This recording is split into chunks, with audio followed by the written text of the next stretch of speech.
Hi అండి, welcome to my channel. ఈరోజు మనము ఎంతో రుచికరమైన చోలే మసాలా కర్రీ సింపుల్గా ఎలా ప్రిపేర్ చేయాలో చూపిస్తాను. ఈ మసాలా కర్రీ చపాతీలోకి అలాగే పూరీలోకి అన్నంలోకి కూడా చాలా టేస్టీగా ఉంటుంది. చాలా ఈజీగా ప్రిపేర్ చేసుకోవచ్చు. అలాగే పిల్లలు పెద్దలు కూడా ఎంతో ఇష్టంగా తింటారండి. ఈ చోలే మసాలా చేయడానికి ముందుగా మనం శనగల్ని నైట్ అంతా నానబెట్టుకోవాలి, లేదంటే ఒక 5-6 గంటల ముందే నానబెట్టి ఉంచుకోవాలి. ఇప్పుడు మనం చోలే కర్రీ ప్రిపేర్ చేసుకుందాము. దానికోసం ముందుగా స్టవ్ వెలిగించి కుక్కర్ పెట్టుకొని ఆయిల్ వేసి, ఇప్పుడు మనము ఇది చోలే కర్రీ అయితే కుక్కర్లోనే చేసుకుంటే త్వరగా ఉడుకుతుందండి. మనము గిన్నెలలో చేసుకున్నాం అనుకోండి, శనగలు ఉడకటానికి చాలా టైం పడుతుంది. కాబట్టి కుక్కర్లోనే ప్రిపేర్ చేసుకోవాలి. మీరు ఇలా అయినా ప్రిపేర్ చేసుకోవచ్చు, లేదంటే డైరెక్ట్గా శనగలను ఉడికించైనా ప్రిపేర్ చేసుకోవచ్చు. ఇప్పుడు మనము ఆయిల్ వేసి కుక్కర్లో అది వేడి అయిన తర్వాత ఆవాలు అలాగే జీలకర్ర కరివేపాకు వేసుకోవాలి. ఇప్పుడు మనము చిన్నగా కట్ చేసిన ఒక 2 ఆనియన్స్ను కూడా వేసుకోవాలి. ఆనియన్స్ని వేసుకున్న తర్వాత ఒకసారి ఫ్రై చేసుకోవాలి ఒక 2 మినిట్స్. ఇప్పుడు మనము అల్లం వెల్లుల్లి పేస్ట్ కూడా వేసుకొని పచ్చివాసన పోయిందాక మరొక 2 నిమిషాలు ఫ్రై చేసుకుందాము. ఇలా ఫ్రై అయిన తర్వాత మనము టమాటాలను కూడా కట్ చేసి వేసుకుందాము. మనకి గ్రేవీ ఎక్కువగా కావాలనుకోండి, టమాటాలని ఒకసారి మిక్సీ జార్లో వేసి గ్రైండ్ చేసుకొని వేసుకోవచ్చు, లేదంటే ఇలా అయినా వేసుకోవచ్చు అండి, మీ ఇష్టము.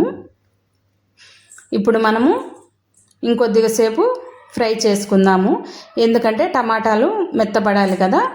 ఇప్పుడు నేను ముందే నైటే నానబెట్టి పెట్టుకున్నానండి శనగల్ని. ఈ శనగలు వైట్ శనగ, తెల్ల శనగలు, మరీ లావువి కాకుండా మీడియం సైజులో కూడా మనకు దొరుకుతాయి.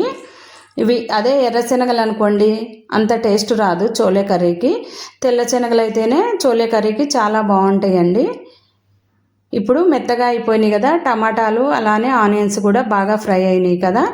ఇప్పుడు మనము శనగలను కూడా మొత్తం వేసేసుకోవాలి, ఎందుకంటే శనగలు కుక్కర్లో అయితే బాగా ఉడుకుతాయి. ఇవి సరిగా ఉడకలేదు అనుకోండి, సరిగా డైజెస్ట్ అనేది కాదు. కాబట్టి మనము శనగల్ని ఎంత మెత్తగా ఉడికించుకుంటే అంత మంచిది. ఇప్పుడు మనము రుచికి తగినంత ఉప్పు అలాగే కారం, ఒక 1/2 స్పూన్ పసుపు వేసిన తర్వాత మనం 1 స్పూన్ గరం మసాలా అలాగే 1 స్పూను ధనియా పౌడర్ కూడా వేసుకొని మొత్తం ఒకసారి కలియబెట్టుకొని ఇందులో మనము ఒక 2-3 గ్లాసులు వాటర్ వేసుకుంటే సరిపోతుంది. ఎందుకంటే మనము కర్రీ కుక్కర్లో ప్రిపేర్ చేసుకుంటున్నాం కాబట్టి మసాలా దినుసులన్నీ వేసిన తర్వాత వాటర్ వేసుకొని కుక్కర్ మూత పెట్టుకోవాలి. చూడండి, ఇలా కుక్కర్ మూత పెట్టిన తర్వాత ఒక 5-6 విజిల్స్ అయితే తప్పకుండా రానివ్వాలండి, ఎందుకంటే 3 విజిల్స్కి అయితే ఉడకదు. కాబట్టి మీరు 5-6 విజిల్స్ లేదా 7 విజిల్స్ అయినా రానిచ్చుకోవచ్చు. మీరు తీసుకున్న శనగలను బట్టి ఉంటుందండి. నాకైతే ఇక్కడ ఒక 5 విజిల్స్కే శనగలు అయితే కుక్ అయిపోయి ఉంటాయండి. చూడండి, ఇలా మనము కుక్కర్ మూత తీసిన తర్వాత మొత్తం ఒకసారి కలియపెట్టుకుందాము.